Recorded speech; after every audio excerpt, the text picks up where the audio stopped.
proud to introduce my friend, this year's Acta non-Verba Award recipient. Thank you.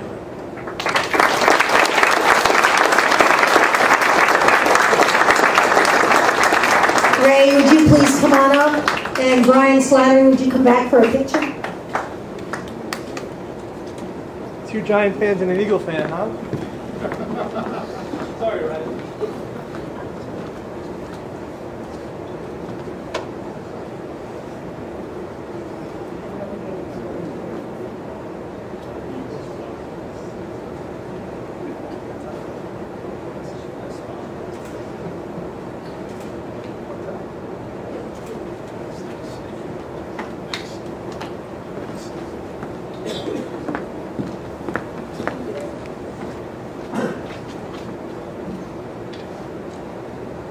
Brian, I did tell you I get the mic last.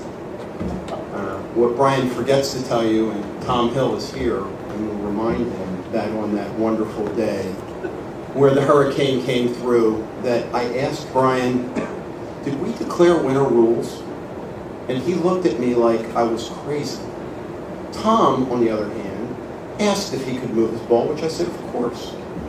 And by the way, Brian, how did that match wind up? And did you ever pay on that Nassau?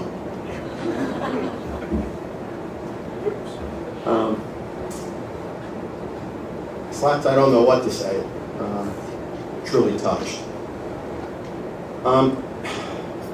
There is a saying that people really don't care what you think or what you know until they know how much you care. And hopefully people know how deeply I care about this great institution and how humbled I am to receive this acknowledgement.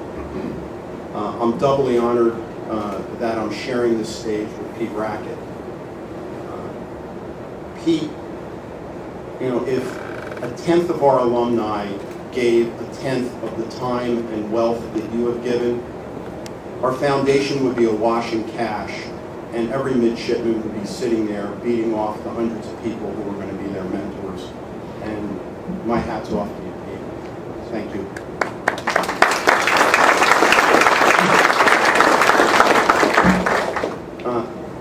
8 years ago, after running a panel at the Wharton Restructuring Conference, one of the organizers handed to me John Huntsman Sr.'s book, Winners Never Cheat, as an honorarium. And while it's a very easy read, and I finished it in an afternoon, one paragraph in particular at that time stuck with me, and I find it very appropriate at this moment.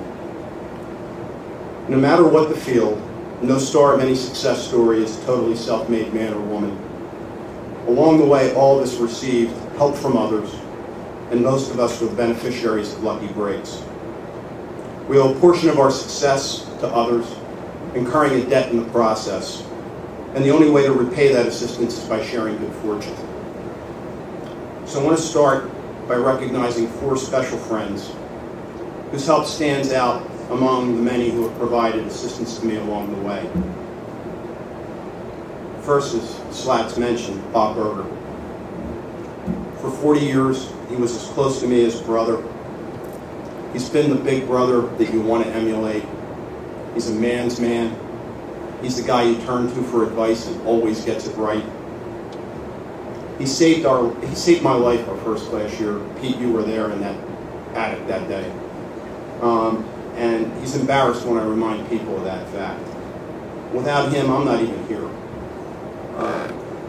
My thoughts and prayers are with Bobby tonight, even more than ever, and they always are with him, as he continues to demonstrate true leadership in life, as he courageously battles Parkinson's in Iowa, and he calls it a small trial in God's greater plan.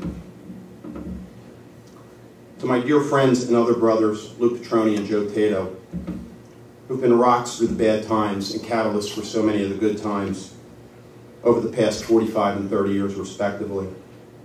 Despite my asking much of both of them, I can't recall one instance in which either one of them has ever said no.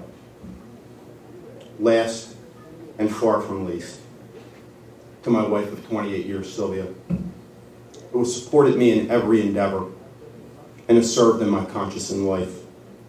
It's only because she gave up her own career that I was able to have one.